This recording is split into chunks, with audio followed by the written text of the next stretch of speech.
I'm Jillian Sue Reed, 30, the youngest in our Raleigh family. Last Sunday, we gathered around my parents' dining table in North Hills, surrounded by the usual spread of roast chicken and tension. I took a deep breath and said I was thinking about buying a house. My parents burst out laughing. "You'll never own a house like your brother's," they said. My mom scoffed, disbelief dripping from her voice. My dad leaned back, shaking his head. "Stick to your little fashion hobby, Jillian." My brother, always the golden child, smirked across the table. "She'll be broke forever," he said, his voice sharp, cutting through the clink of forks. The room felt smaller, their words heavier than the plates in front of us.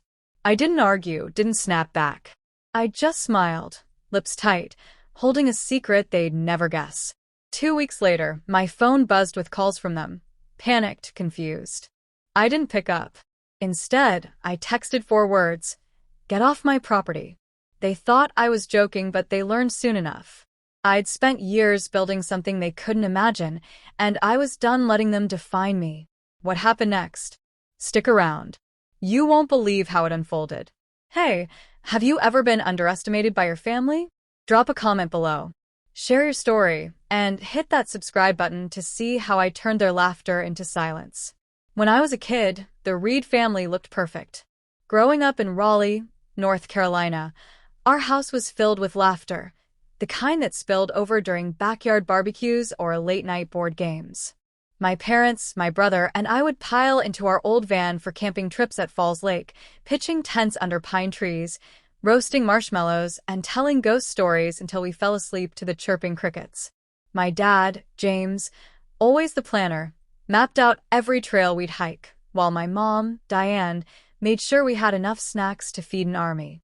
My brother, Logan, 4 years older, was my hero. He'd teach me to skip rocks across the water or sneak me extra cookies when Mom wasn't looking. Those were the days we felt like a team, unbreakable, no matter what. But by high school, things shifted. My brother went off to college, aiming for law school, and my parents' eyes lit up every time they talked about him. "He's going to make something of himself," my dad would say, pride shining in his voice. I was proud too at first, but when I told them I wanted to study fashion design, their faces fell. "That's a hobby, Jillian, not a career," my mom said, her tone sharp enough to sting. My dad just nodded, suggesting I consider business school instead. I brushed it off, thinking they'd come around once I proved myself. They didn't. Every call home was about my brother's latest achievement, top grades, internships, then a fancy law firm job in Raleigh. He was their golden boy, the one who could do no wrong. I poured my heart into sketching dresses, staying up late to sew samples in my tiny dorm room. I sent my parents pictures, hoping for a spark of excitement, but all I got were polite smiles and comments like, "That's nice, but what's your backup plan?" Meanwhile, my brother's graduation was treated like a national holiday. They threw him a huge party at our house, inviting half the neighborhood to celebrate his law degree. I clapped along, but inside, I felt invisible. When I landed my first internship at a local boutique, I called home, eager to share. My mom cut me off mid-sentence. "Oh, Jillian, your brother just closed his first big case.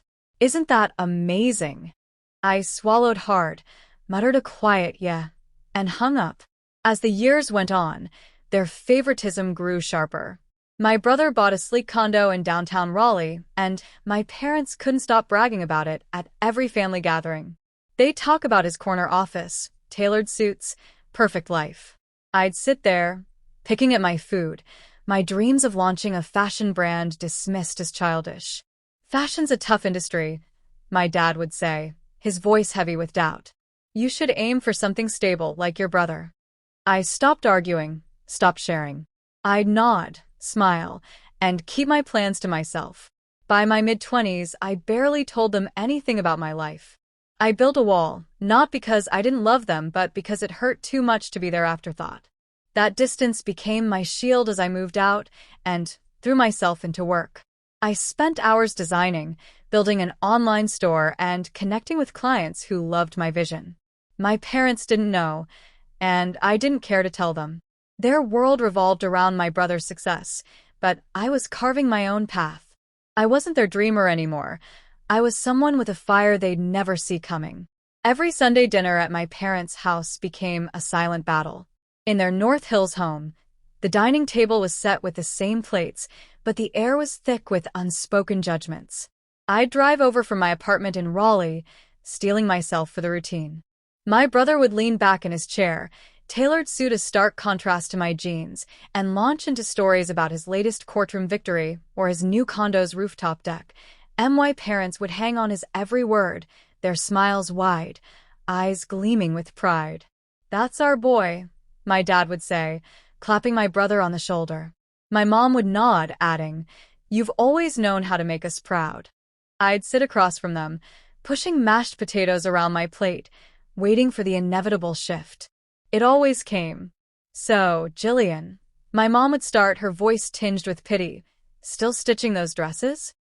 The word dresses always sounded like a joke, as if my career in fashion design were nothing more than a childish phase. I'd force a smile, muttering something about a new project. But my dad would cut in. "You should talk to your brother about real estate investments," he'd say. "He's got a good head for it." My brother would grin, not bothering to hide his amusement. "Fashion's cute, Jillian, but it's not exactly a gold mine," he'd quip, his tone dripping with condescension. The table would go quiet, their eyes on me, waiting for a reaction. I'd just shrug, keeping my thoughts locked tight. It wasn't just one dinner, it was every Sunday for the past year. My brother's life was a highlight reel. Big cases at his firm, weekend trips, his shiny new car. My parents ate it up, recounting his achievements to neighbors or friends on the phone. Meanwhile, my work barely got a footnote. Once, I mentioned a design featured on a local fashion blog. My mom glanced up, said, "That's nice, dear." Then she turned to my brother. "Tell us more about that merger you worked on." I stopped bringing up my work after that. Their dismissal stung, but it wasn't new. I'd learned to let their words slide off me like rain on a window. What hurt more was how they framed it. "We just want you to be secure," my dad would say, gentle but firm. "Your brother's set for life. You could be too, if you pick something practical." Practical. That word haunted me. To them, my sketches and late-night sewing sessions were distractions, not careers. My brother never missed a chance to pile on. "You're still chasing that artsy dream?" he'd ask, smirk sharper than a knife. I'd bite my lip, nod, and change the subject.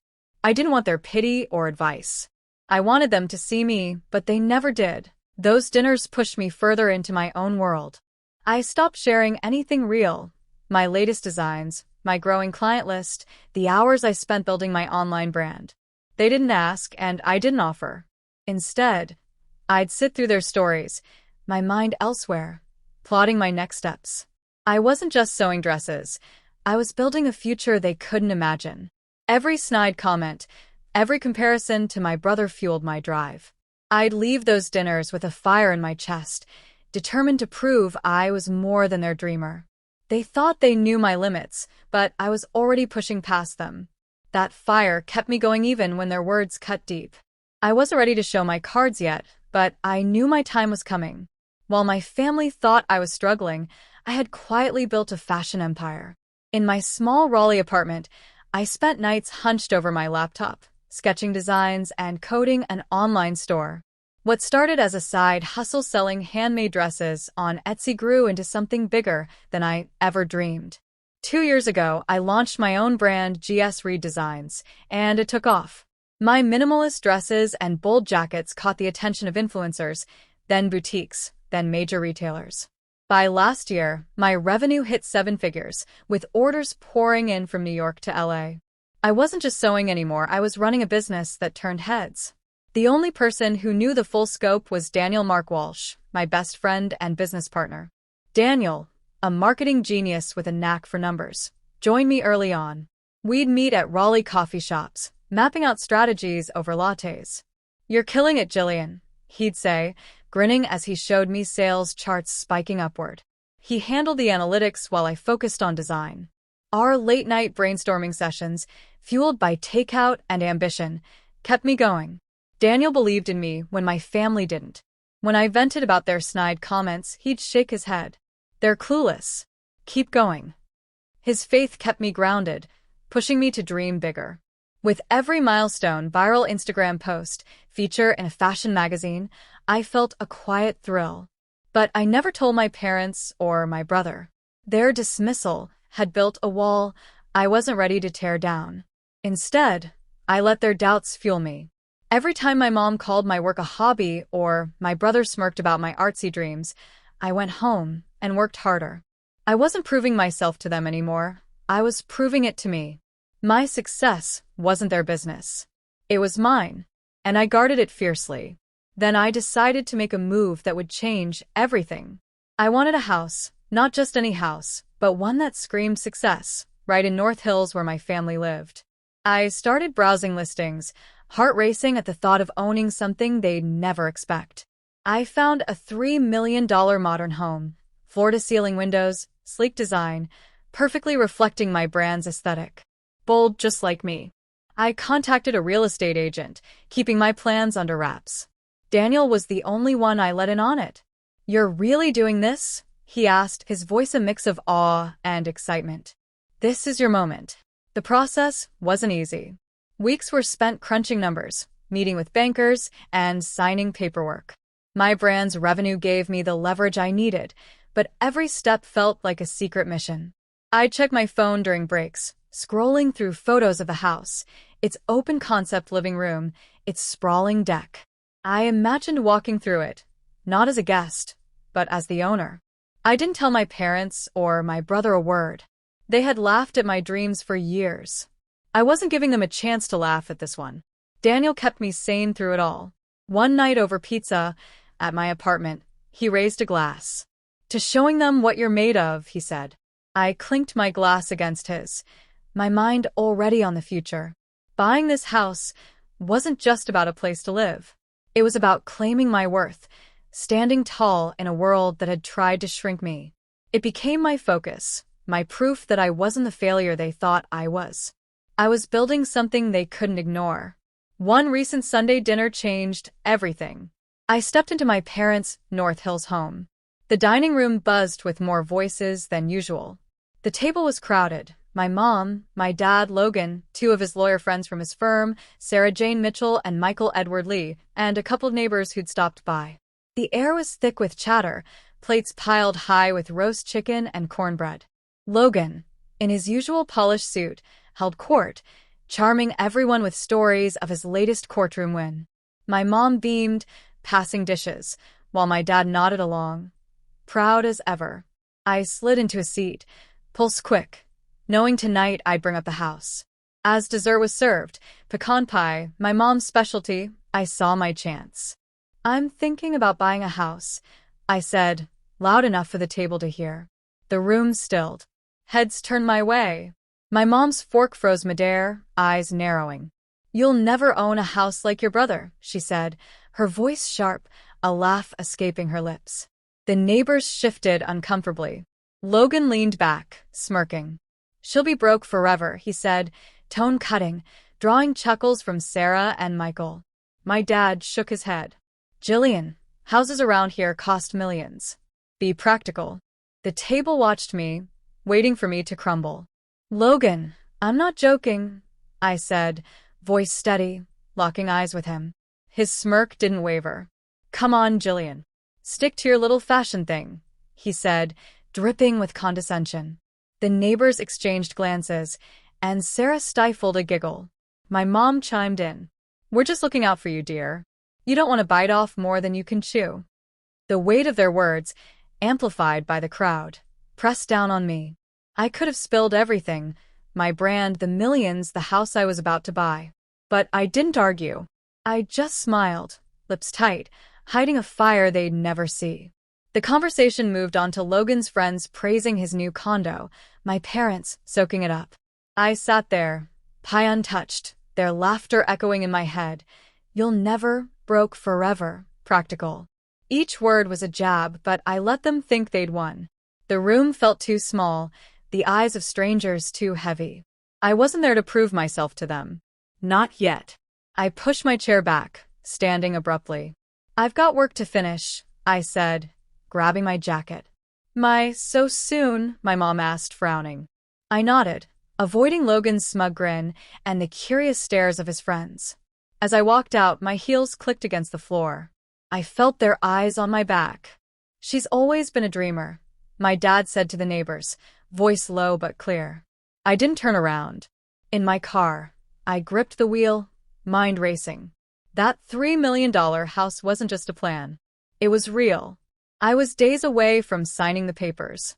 Their laughter, Logan's smirk, my mom's pity, it all fueled me. I didn't need their belief. I had my own, stronger than they'd ever know.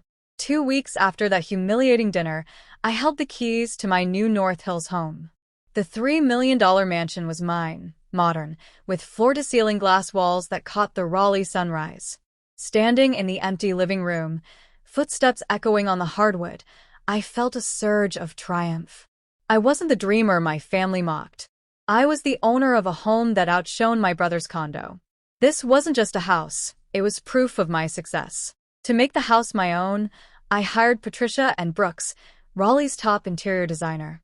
Patricia walked through the space with me, her sharp eye catching every detail. "This house is your brand in physical form," she said. We sketched ideas for the open-concept kitchen, where I wanted a marble island. We spent days choosing velvet sofas, bold abstract art, and a statement chandelier to anchor the dining room. Every piece reflected GS redesigns, clean lines, fearless elegance. Patricia's suggestions, like textured curtains to soften the glass walls, brought it all together. "This is your moment to shine," she said, and I nodded, picturing my family's faces when they saw it. The house was my answer to years of their doubt. I could still hear my mom's sharp, "You'll never own a house like your brother," and Logan's cutting, "She'll be broke forever," from that dinner. Those words had burned, but they fueled me to this point. Now I wanted them to walk into my world and face the truth. I planned a real housewarming party, not a subtle trick, but a bold celebration of my success.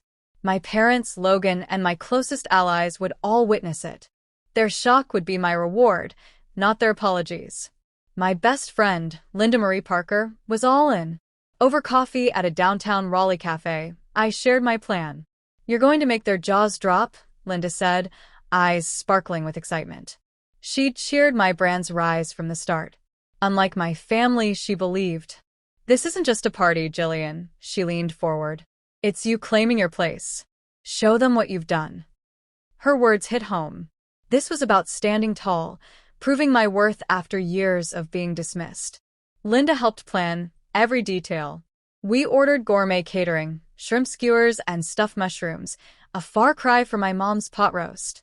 I picked a smooth jazz playlist to set a sophisticated tone, nothing like the noisy dinners at my parents' house. The invitations were sleek and minimalist. They went to my parents, Logan, and friends from my fashion world, including Daniel. "Join me to celebrate my new home," they read. I didn't hide that it was mine.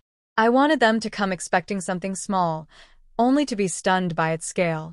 Linda grinned as we finalized the guest list. "They're walking into a wake-up call," she said, and I laughed, a spark of confidence igniting. As the party date approached, Patricia's team transformed the house. Furniture was arranged, art hung, a bar set up in the corner. I ran my fingers over the marble countertops, imagining my mom's stunned silence, Logan's smirk fading. Daniel stopped by, grin wide. "This is you, Jillian. Unstoppable," he said. I nodded, resolve firm. This housewarming wasn't just a celebration. It was my declaration. The night arrived. My North Hills mansion was alive with elegance. Velvet sofas glowed under soft chandelier light. The marble island sparkled, and the scent of gourmet shrimp skewers and stuffed mushrooms filled the air. Friends from GS Redesigns mingled with Raleigh's top designers, their laughter blending with smooth jazz. Linda caught my eye across the room, her nod radiating pride. I wore a custom black dress, its sharp lines echoing my brand's aesthetic, feeling every bit the homeowner. My phone buzzed all day with voicemails from my mom and Logan, confused by the invitation. "Jillian, are you working for someone big?" my mom asked, voice uncertain. Logan's tone dripped with his usual arrogance. "What's this, sis? Hosting for some hot shot?" I didn't reply. I let their doubts simmer. They'd see the truth soon enough. When the doorbell rang, my heart raced. My parents and Logan stepped inside, eyes wide, scanning the sleek space with suspicion. My mom clutched her purse, brow furrowed. "Jillian, who owns this place?" she asked cautiously. My dad's gaze darted to the high ceilings, expression skeptical. "You're involved with someone wealthy, aren't you?" Logan, in his polished suit, smirked. "Nice gig, Jillian. Working for a tycoon suits you." His condescension was sharp. The other guests glanced over, curious, but I stayed calm, offering them wine and letting their assumptions hang. They sipped, marveling at the decor, oblivious to the bombshell waiting. The evening built to its peak. I stepped onto the staircase, tapping my glass for silence. The room hushed, all eyes on me. "Thank you for coming to celebrate my new home," I said, voice clear and steady. My parents exchanged uneasy glances, Logan's smirk lingering. I took a deep breath. "This isn't someone else's house. It's mine. I bought it. $3 million, paid in full." Gasps rippled through the crowd, but my family froze. My mom's hand trembled, her wine glass tilting. My dad's face hardened, jaw tight. Logan's smirk vanished, his eyes blank. "You're kidding," he muttered, voice barely audible. "How, Jillian?" my mom stammered, tone cracking. "Your little fashion hobby?" I stood tall, unflinching. GS Reed Designs built this. My work, my success. Each word sliced through years of their doubt, a release I'd waited for. My dad tried to speak. "We didn't know you could," he trailed off. Logan forced a chuckle, stepping closer. "Come on, we didn't mean all that," he said, confidence crumbling. My mom nodded hastily. "We're so proud, dear," she said, words empty. I met their eyes, then smiled. "Let's eat," I said, gesturing to the catered spread. They hesitated, unease palpable, but joined the guests, eating in strained silence. The night carried on with laughter and clinking glasses. My parents and Logan lingered, making awkward small talk, their earlier bravado gone. Linda leaned in, whispering, "You've shaken them to the core." I nodded, savoring the moment, but staying focused on my guests. Their hollow apologies didn't matter yet. Showing them my truth had been enough for now. 2 weeks later, my doorbell rang. My parents and Logan stood on my porch, faces tense. My mom spoke first, her voice low. "Jillian, we need your help," she said. Logan's tech startup investment had failed. They'd backed him, and now they were in trouble. Logan avoided my gaze, muttering, "It's bad." My dad nodded, his usual calm wavering. "You're doing well, Jillian. Maybe you could." I cut them off, my voice steady but firm. "Get off my property." The words landed sharp and final. Their eyes widened, stunned. "Jillian, please," my mom pleaded, hands trembling. "We're family." I shook my head. "You didn't see me as family when you mocked my dreams," I said. "You made your choices. Now live with them." I closed the door, their silhouettes fading behind the glass. Linda's words rang in my mind. "Show them what you've done." I had, and there was no going back. After shutting the door on their calls and texts, silence replaced their voices. That moment wasn't just about their plea for help. It was reclaiming my worth after years of doubt. I'd shown them my truth at the housewarming party, and their desperate attempt to lean on me only confirmed they'd never truly seen me. My focus shifted to what mattered: my fashion empire, GS Reed Designs, and the people who believed in me. My brand soared. A new collection launched days after the party, selling out in hours. Retailers from Chicago to Miami clamored for partnerships. Every stitch, every sale was proof I'd built something real, something my family couldn't dismiss. I worked late into the night in my North Hills home, its quiet spaces a sanctuary from their judgment. My success wasn't just a business, it was defiance, an answer to every "you'll never" they had thrown at me. Meanwhile, in Raleigh, my family's world unraveled. Logan's failed tech investment cost him his sleek downtown condo. His name, once a badge of pride at the law firm, now carried whispers of recklessness. Socially, my parents' once proud boasts fell flat. News of my housewarming spread through North Hills, carried by neighbors and friends who'd been there. Their pride in Logan turned to awkward silence, their social standing tarnished by misjudgment. I didn't gloat. Their downfall wasn't my goal, it was simply the consequence of their blindness. I had spent years craving their approval, but now I saw it for what it was, a weight I no longer needed to carry. Their calls dwindled, their messages tinged with regret, but never fully voiced. Logan sent a single, half-hearted text, "We didn't know," left unanswered. Their words couldn't undo years of dismissal. The dinners where my dreams were punchlines. I wasn't angry anymore. I was free. My real strength came from those who saw me all along. Daniel, my business partner, was my rock. We'd sit in my living room poring over sales data, his laughter filling the space as he showed me new milestones. "You're a force, Jillian," he said one evening, eyes bright with admiration. Linda, my best friend, was my spark. Over brunch at a Raleigh cafe, she leaned across the table. "You didn't just prove them wrong. You built a life they can't touch," she said. Their belief wrapped around me stronger than any family tie I had lost.